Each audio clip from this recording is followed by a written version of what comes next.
This is the session 3 of the NewsEye International Conference. Topic of this session is digitized historical material, improving the data quality.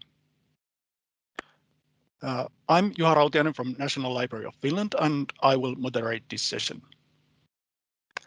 As in previous sessions, we will first hear the presentations. We have 4 of them, about 15 minutes each, and then we should have some time for questions and discussion. You're more than welcome to ask questions and make comments. You can submit them via the chat or in Twitter. If you choose to use Twitter, please remember to add the hashtag WPIP21 to your tweet so that our magnificent background team is able to spot them. Will be presented by Gaël, Lejeune and Caroline Parfait from Sorbonne University. The stage is yours, so please start when you are ready. Yes. Hello, do you see my screen? Yes, it's visible, but okay. It's not in the presentation mode, I think. Yeah, okay. Okay, it's okay now? Yes, looks better. Nice. Okay, so I'm Caroline Parfait, first year student, PhD student, and with Gaël Lejeune, my supervisor and co-presenter, we work for the laboratories Optic, STH, and Sky, and we present to you our work relative to my PhD subject. It involves the evaluation of name entity recognition system and especially about spatial name entities. And our first question concerns the influence of OCR noise in the name entities recognition process. First, we present the context of our research and all the multiple questions we have. In the second step, we present some example of NER result comparison between the clean version and the OCR version of the same text.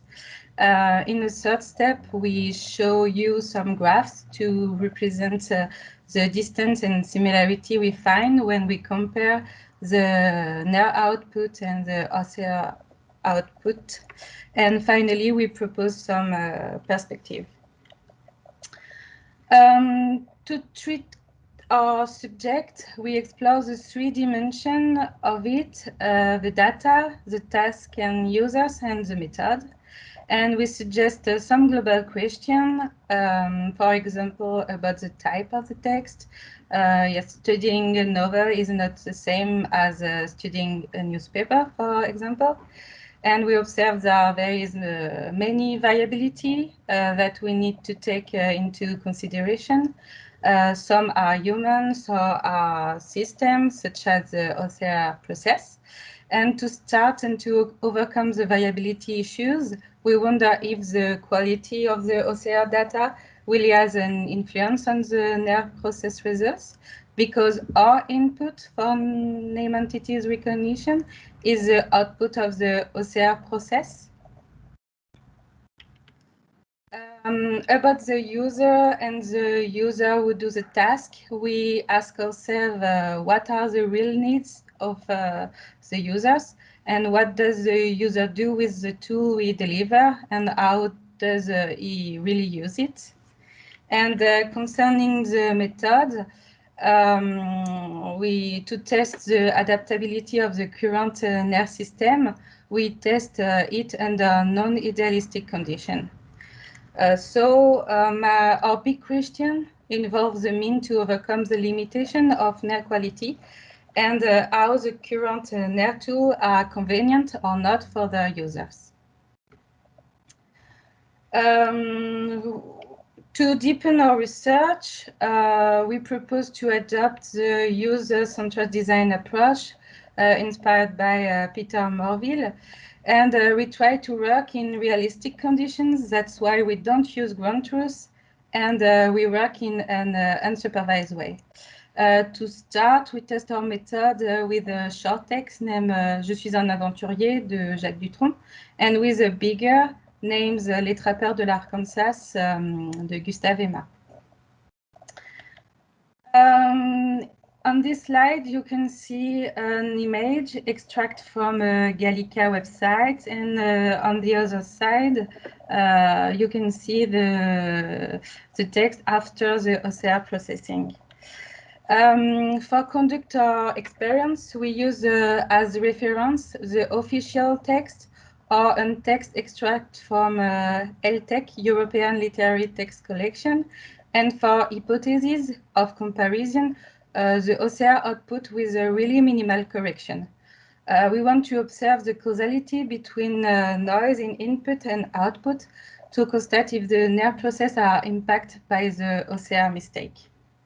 Okay, now I present some results of the experience who compares the NER output for clean version and OCR version. And after, Gaël presents the comparison of distance between input and NER output.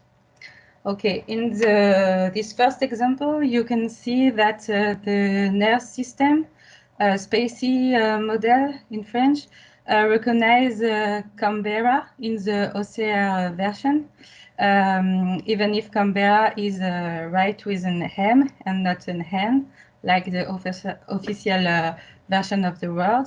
And the NER system recognizes Canberra as a location. And after, you can see that Birmingham, it is misspelled, and the NER system recognizes Birmingham like a person and not as a location. In this other example, you can see that the NER system recognizes Amerique in the clean text, but not in the OCR text. We think it's about maybe the syntactic context, because in French, dans is a liaison word for used for introduce location, and here débarque and dans are sticked, and the NER system don't recognize the word. But it's weird because on this other example, we can notice that the OCR, the NER system, sorry, don't recognize the word Amérique in the clean text, but in the OCR text, he recognizes the form del Amérique like as a location, and we have no answer today why it's work that it. But we have two hypotheses. The first is despite spelling mistakes, the tool recognizes the spatial name entity, and the second is that the system uses syntactic information, not only the lexicon. And now we ask ourselves how the user can be pleased or confident with the outputs. Okay, I'll leave the floor for Gaël. Okay, thank you, Caroline. I hope everyone hears me. So yes, the big problem is to see how much we can see in the output the origin of the errors in the NER. And if we compare here, so Caroline said that we take a text, we have the perfect version, perfect transcription versus an OCR, and how can we measure the noise by comparing these two texts? And here in this figure, you can see that with dotted points, you have different measures of distances between the input text, and the other curves are for the named entity recognition. And you can see that there is a correlation, but there is not so much more noise in the output than in the input. And sometimes you have named entities that have not been recognized in the best version, in the clean version, but are recognized in the OCR version. So that's really a big question. And here you can see that if you perform WR, so word error rate on both texts, you can see that the word error rate between the clean version and the OCR version of the text is 0.23. And in the output, it's 0.25. So it's close. And it makes a question that how much it has an impact. Here you can remember the example from Caroline with Birmingham. So the entity is detected. It's not the good form and it's not the good class, but it's still detected. And there was this example with Canberra, misspelled in French, but it's recognized. So is it a false positive or not? It raises some question. So in the next slide, we show another example. So in the second text, which is a bigger one, Les Trappeurs de l'Arkansas, and we have the same tendencies that the differences in the distances between the output and the input is somewhat correlated, but there is not, again, so much more noise in the output than in the input. So it is still possible to find the name entities in the OCR version. Sometimes you find exactly the same, or the form changes. You find the good position, but it's not exactly the good word, because you have characters that are misspelled. But in a big text, you still can detect named entities. And so it leads us to some conclusions in the next slide about what we can do here. Say how the OCR is really the problem. Isn't the problem of the method that is not robust to noise in the OCR? And what OCR errors need really to be corrected, because it's not all the OCR errors that are relevant for name entity recognition, because it's maybe only some of the errors that are really important, really relevant, really problematic for name entity recognition. So if you can't have a perfect version of a text and you don't have the resources to make manual correction, what would be a solution? So there was a paper 2 years ago by Stanislav Zek about the glass ceiling in named entity recognition, meaning that even if you had a perfect text, you have no system that is able to find all the name entities. So we need here some ground truth about the output to compare, okay, how is the difference really on the name entities themselves, rather on the noise. So how much the noise seems important to the human, but is not to the system. And if the named entities are detected, so maybe in some points it's not a really problem.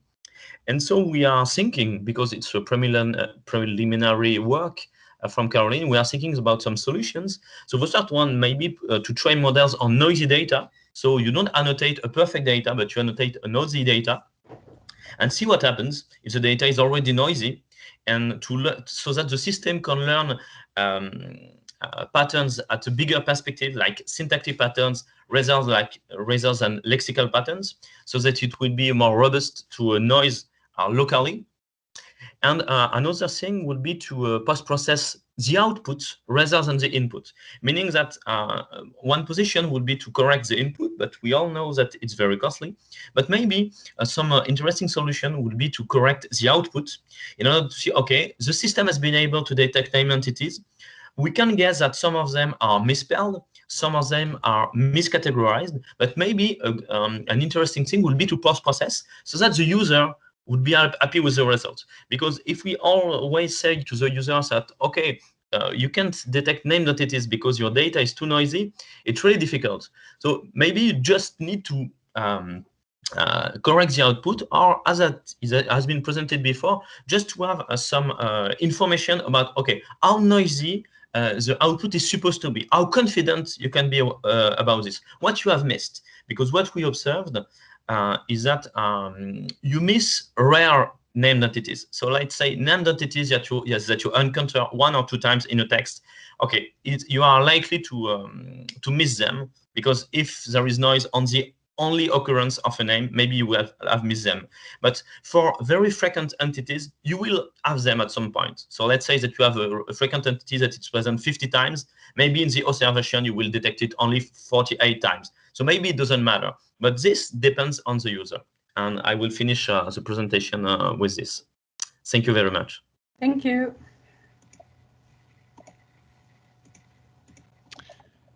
Thank you very much.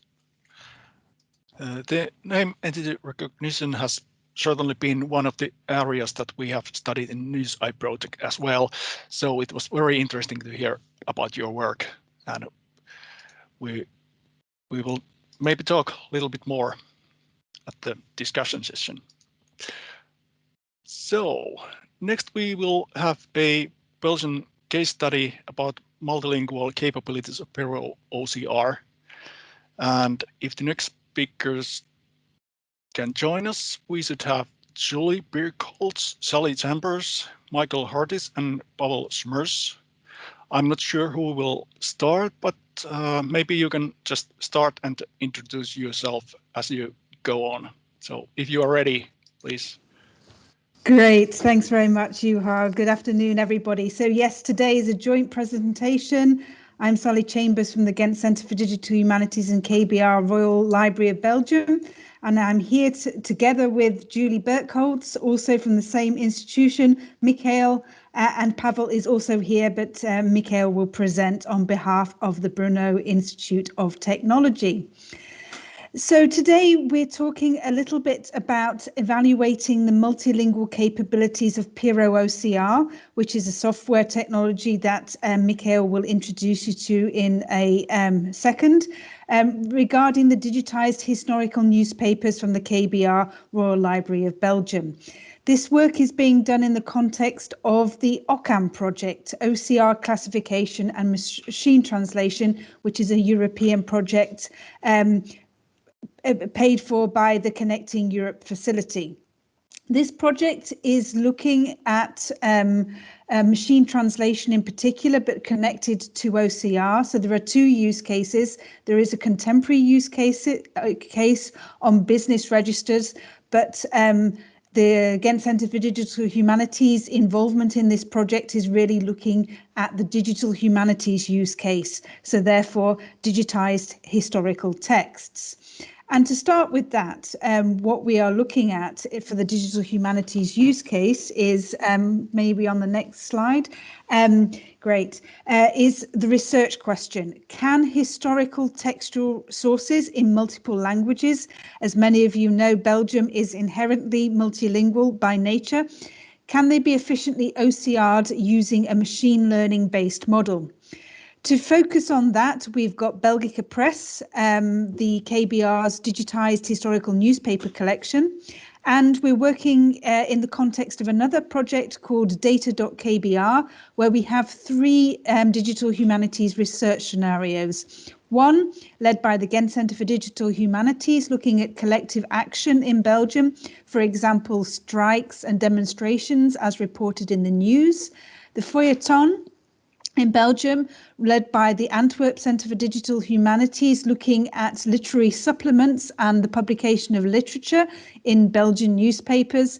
And finally, the history of Belgian journalism, led by a joint project led by the University ULB, the Université Libre de Bruxelles, and KBR as part of the CAMI Centre for Archive and History of Archived Media in Belgium. So today we'll tell you a little bit about the test dataset, where we have taken a set of Dutch and French language newspapers from the early 1900s as a way to test the PERO-OCR. And this collaboration is together with the technology team from the Brno University of Technology. And now over to Michal, who will tell you more about PERO and the PERO-OCR software. Hello, everyone. Thanks. We can move to, perfect. I'm from Brno, and we work in a project PERO. We work to create open source OCR system specifically designed for historical documents, and it's supposed to be used mainly in Czech Republic by libraries, archives, and similar institutions. Can we move forward? We basically provide full OCR pipeline, which can be, we are able to retrain it, customize it for almost any type of document. We provide a Python package, which is open source. It's available under basically very simple license. We also have a web application where you can try our system, how well it works. And we basically provide pre-trained models for printed handwritten documents.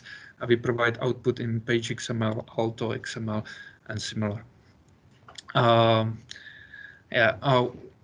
We specifically focus on quite challenging documents like newspapers with complex layouts. Here you can see output of our system for one of challenging Czech newspapers.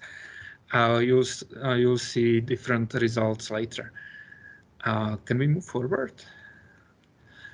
Our system, we can retrain the layout system for different documents. That is what is done ourselves, usually at our institution. So if you would like to get new layout detector, you need to talk to us. On the other hand, we also focus on extending OCR system based on human labor. So in our web application, you can basically correct transcriptions. You get the system tells you which characters are probably wrong, and if you correct something, we include that data into our models, and we make the models better. For example, compared to Transcribus, we have common models. So, for example, we have a model for all printed documents, European printed documents, or all handwritten documents. And if you provide some data, you become part of these models. Okay, maybe move forward. And our web application has fairly simple interface. For example, this page is showing, for one thing, the output of our OCR on handwritten documents. This is in English. Our systems work for mostly German, current, and, for example, Czech and other Central European languages. But anyway, English is fine as well. And here you can see the interface is simple. You see what is probably wrong. You can correct the sentences and get the outputs out later. We also have API, but for that you would have to contact us. Thanks. That's everything I have about PERO-OCR, and feel free to continue. Great, thank you. So now I will explain to you the case or the experimenting that we've done specifically on the set of Belgian historical newspapers. So this comes from the platform, which you can find here from KBR, which has 109 Belgian newspapers, or the major newspapers from 1814 to 1970. This set was already OCR'd using Abbey Fine Reader, so there is a full text search available. And that was, of course, using these language-specific models. So this specific workflow that we were working with PERO-OCR was to understand how we can take the images that are available and provided by KBR as the library and use this machine reading model to explore how it can be used and what its efficiency is. So we started off with experimenting with TIFFs files, image files, and PDFs. We uploaded them to the PERO-OCR platform, ran the model, and then made, we can then, in that instance, as Michal explained, we can make some annotation of the corrections, but there's automatic text recognition. This also allows us to generate a number of outputs. Among them was page XML, so that then we're also able of doing, from a researcher's perspective, of perhaps also doing some further post-processing. Here's just an example of what this image file looks like and what it looks like in the PERO-OCR platform. This resulted, the PERO results in high quality OCR. It's quite flexible to these diverse layouts of the historical newspapers of the two cases. of course, of varying quality, and there's certainly some adaptation that's needed for line detection. But it allows us to include various combinations of printed and handwritten text, even signatures in newspapers. Most importantly, as you can see in figure 1, as it's not only that the collection is multilingual, so that there's French, German, Dutch language newspapers, but also that within a Dutch or French newspaper, that there is also a reference in another language, which you can see there highlighted in green. So this suggests that in comparison to, let's say, our typical traditional general model, that these the novel machine learning recognition of PERO-OCR is quite flexible and adaptable tool for the multilingual collections in specifically. What we're working on now is to compare this, of course, in more detailed, so really to look and understand the error rates and differences. So this was the original OCR that we have it, KBR, and that of the PERO-OCR, and these are our next steps. Sally?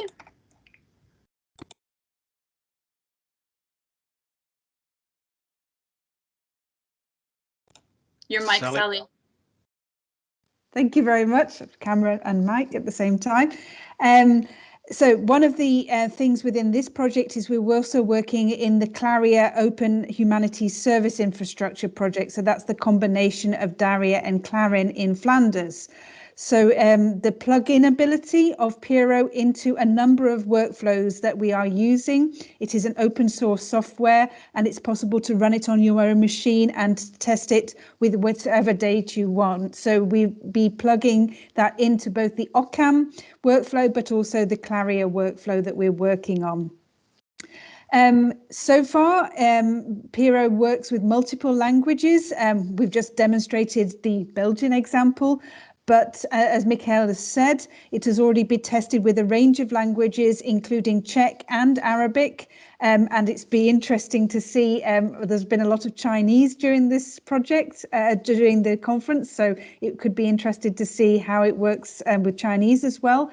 And all kinds of archives, including handwritten archives. So handwritten text recognition works well.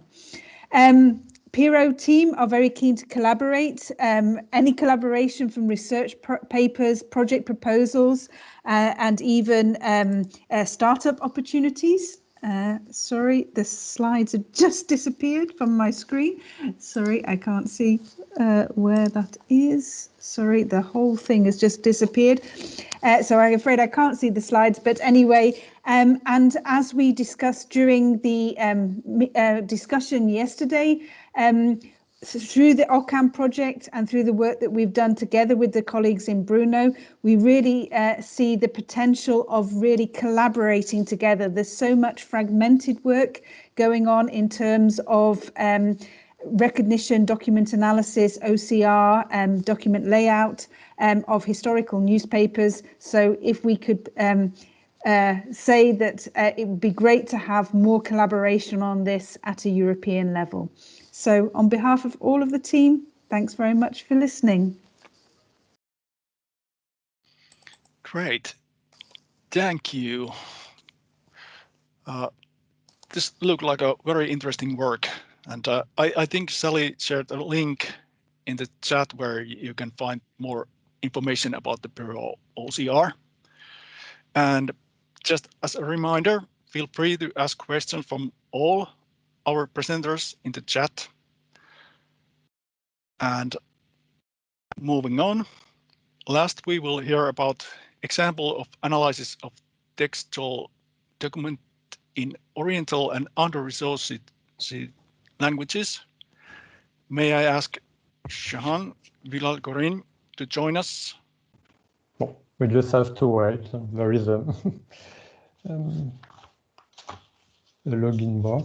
So my presentation will only focus on an additional issue, an additional level of complexity, managing with under-resourced languages, especially languages for which we don't have yet corpora to train OCR or text analyzer.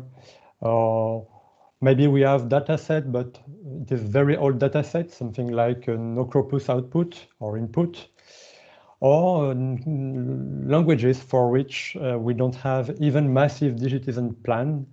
So we are not talking about thousands or something like that of scans. We are just talking about hundreds of scans.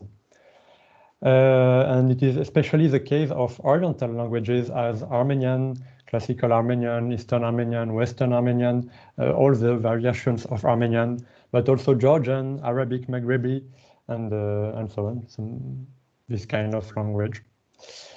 And for which it is simply not possible to take existing solutions that works for Latin alphabet and to use it. So how we can do with this kind of languages. So it is 50% of the logging bar. Well, maybe I can continue like this. So with my team of Calfa, we are currently involved in 2 digitization projects for which we especially evaluating the influence of fine-tuning and crowdsourcing to move forward for these languages. But I especially redirect you to the presentation of Matthias Arnold of this morning about Chinese newspapers for some technical points that are exactly the same. But the philosophy of my presentation is to present a general pipeline and some results to have the chance to do like in the well-represented languages, and ensuring high quality of training data despite the lack of resources and specialists. Calfa, just in few words, is a private association that is working with public institutions to create databases, and in particular databases for NLP of Oriental languages. And we have indeed begun with creating dictionaries for Armenian varieties, dictionaries that are fully available online. And we also help libraries in their digitization projects, or more precisely, manuscript centers held by monks generally. So it is 60% now. Maybe my connection is very, very bad, or my slides very heavy. It's possible too. So it doesn't matter. It's a game. We build solutions that may include OCR or document understanding, and that's it. So in particular, we have different ongoing projects, and I will present two ongoing projects today that are not specifically focused on newspapers, but we are using some models we have developed for studying newspapers. And in particular, we are working with the Bulac Library of Paris, so the Bibliothèque universitaire des langues et civilisations, the Fundamental Scientific Library of the National Academy of Sciences of Armenia, and the Meritarist Congregation of Venice. 3 institutions that are currently involved in digitization of Armenian newspapers. And I have to say that Armenians and Armenians of diaspora have a very big tradition of publishing newspapers, and almost each community has its own periodical or newspaper with different kind of layouts, fonts. Sometimes it's unwritten and so on. And so this time my slides could be useful. The Arach newspaper and some newspaper from the Fundamental Scientific Library have already been authorized by AB and Tesseract. Oh, maybe we will have. Yes, finally. So, yes. So these kinds of newspaper digitized by the Bulac and the FSL and the Meritarist Congregation have already been authorized by AB and Tesseract. Sometimes it's very good, sometimes not. There is no precise evaluation of the authorization, but everybody here know AB capacities and limitations. And to reprocess them or to process new ones, we have to build models from scratch, because the only OpenOCR model for Armenian from Tesseract is not robust to the variations and the complexity of these kind of documents, and the error is approximately equal to 89%. That is not enough. No, so under-resourced languages, what does it imply? So I have just added some examples of which kind of scripts we are talking about. So there is a lot of tools that are working well for Latin scripts or Greek scripts. We have seen some presentations today and yesterday. And the most obvious fact is to train this kind of systems, we need annotated databases to train them. But for this kind of languages, we don't have a lot of specialists to annotate this kind of documents. And when we have some specialists, they don't have time to annotate manually documents. And the other point is that existing models are generally not adapted to fit with specific needs. The most basic issue, but it's something that is well done now, it's the right to left and the left to right, or the top to bottom writing direction, or the reading order of text regions, something like that. And the two classic solutions that have already been mentioned today for such issues are crowdsourcing and fine-tuning. With crowdsourcing, and we want to rely on volunteers that have various backgrounds, and we want to control them, to teach them, and if we don't want to have surprises in the training data. And fine-tuning raises questions too. Which model to fine-tune? Which technology instead of one another? Which classes to define? Which expertise?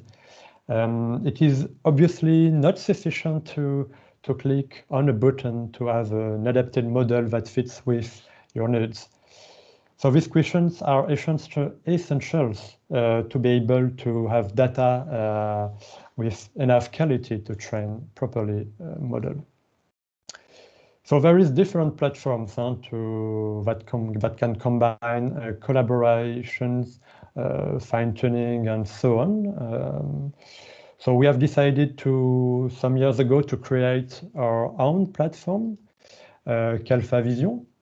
There is nothing special to say. It's a very basic annotation interface that is able to manage with inexperienced users and the need of quick database building.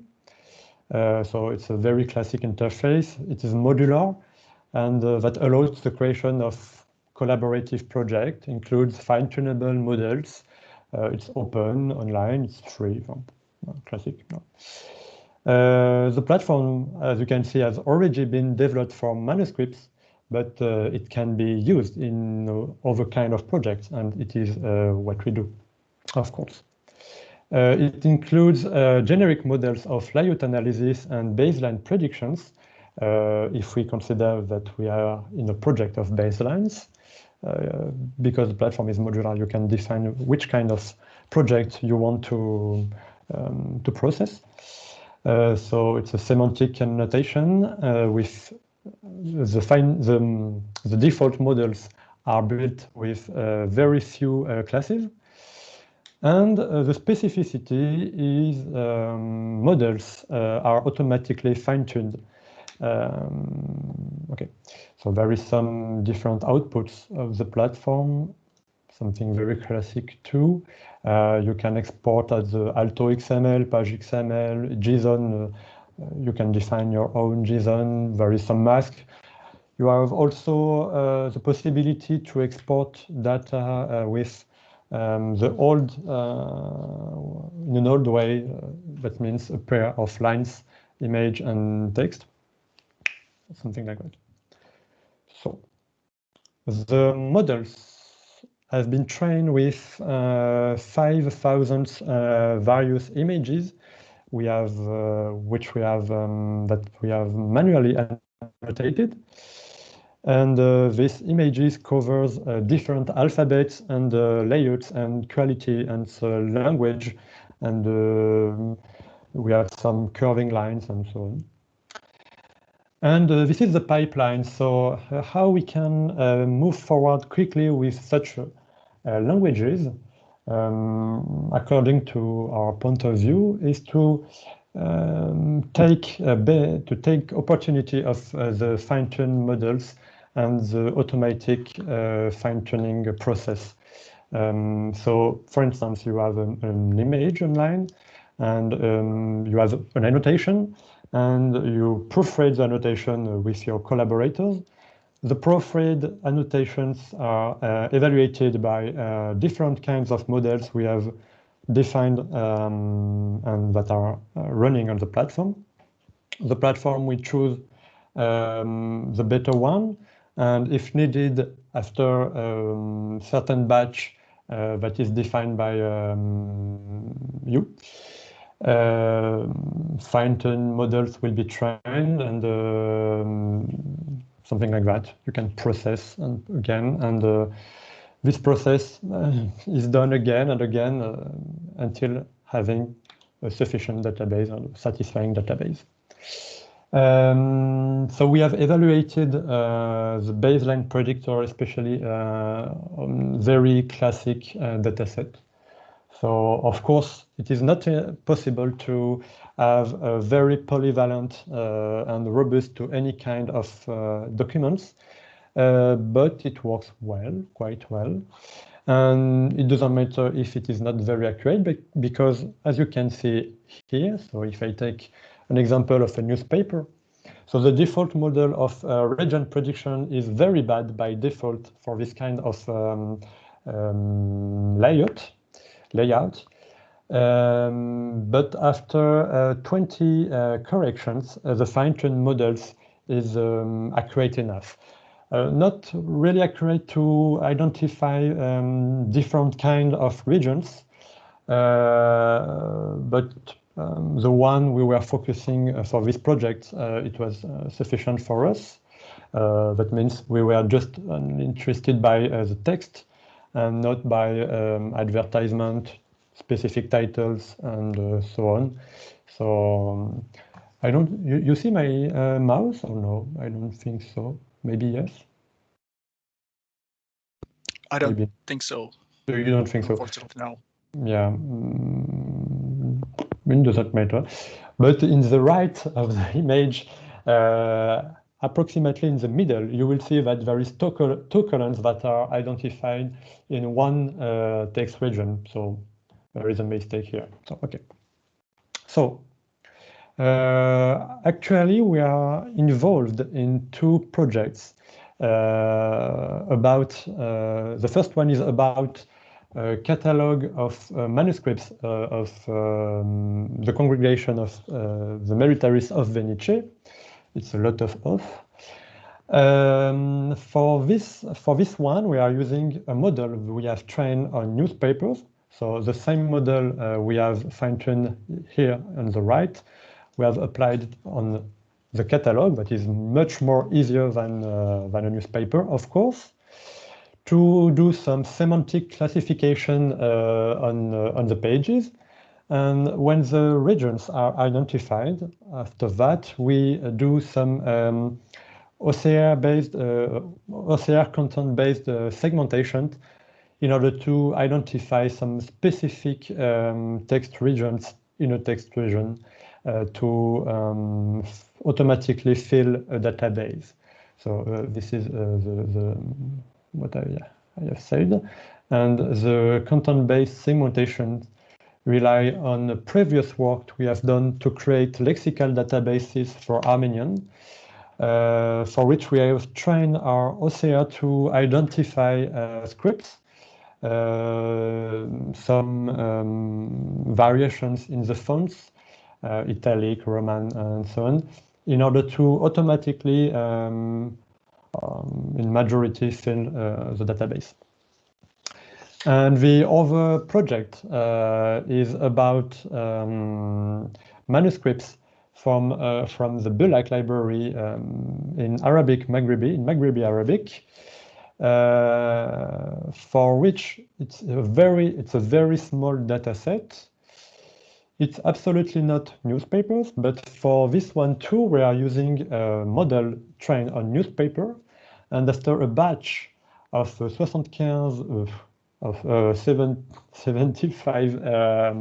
images, we had very robust analyzer of layout that is able to extract tables, text, marginalia, even if it is in a curving way. And this database will be achieved soon. We are working with volunteers in the framework of hackathon. We have already annotated thousands of lines, and the database will be released soon in June. And the morality of everything about that is that even for under-resourced languages, with a combination of fine-tuned model, of fine-tuning and crowdsourcing, we can progress very, very quickly in order to create some databases to allow this kind of languages to be well represented online in the digitization